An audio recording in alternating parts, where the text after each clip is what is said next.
I wanted to make a completely energy-free way to desalinate water.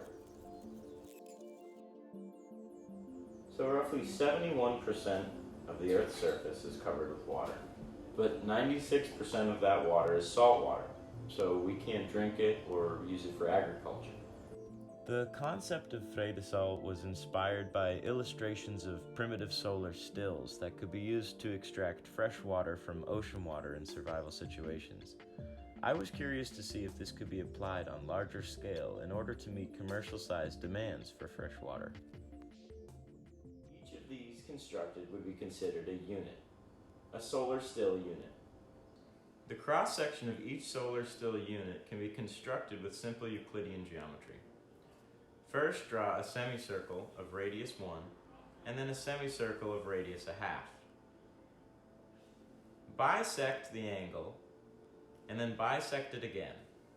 The chord length between those is going to be the spacing of the channel. The interior wall at first is going to come in at the same degree of curvature as the outside wall, but then its center is going to be moved up to here, where the line intersects the circle of a radius 1/2. This will sharpen the curvature and encourage waves to splash inward to keep salt water from the ocean from splashing into the freshwater reservoirs. The concept behind it is relatively simple. Heat from the sun travels down and causes the water inside that the unit is floating on to begin to evaporate. The water pools on the top and then drips down on both sides into reservoirs where fresh water would be stored. You'll notice there's a peak at the top. This was added, instead of just having a regular dome, to encourage water droplets that form here to come down the side rather than drop back down.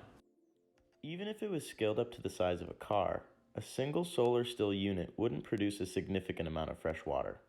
In order to effectively supplement fresh water supply to cities or agriculture, large arrays of units would need to be deployed off the coast. Therefore, it would require zones of strict boat traffic regulation in order to protect the solar stills. This illustration shows the side profile of a chain of 3 solar still units.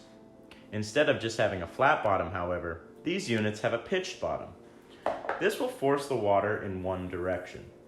Then, as a wave picks up this unit, the water can flow into the neighboring unit.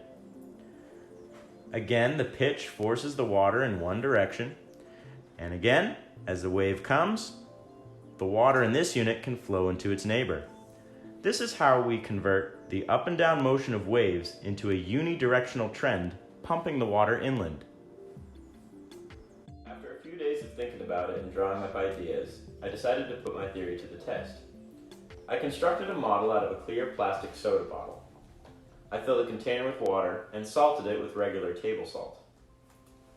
I let it sit on the water for a full day in my window so that it would be exposed to sunlight. By the end of the day, some droplets of condensation had formed on the inside. To test for the presence of salt, I decided to use a standard taste test, as I had no other means of an indication. I used a Q-tip instead of my finger so that the salt on my finger wouldn't interfere with the test.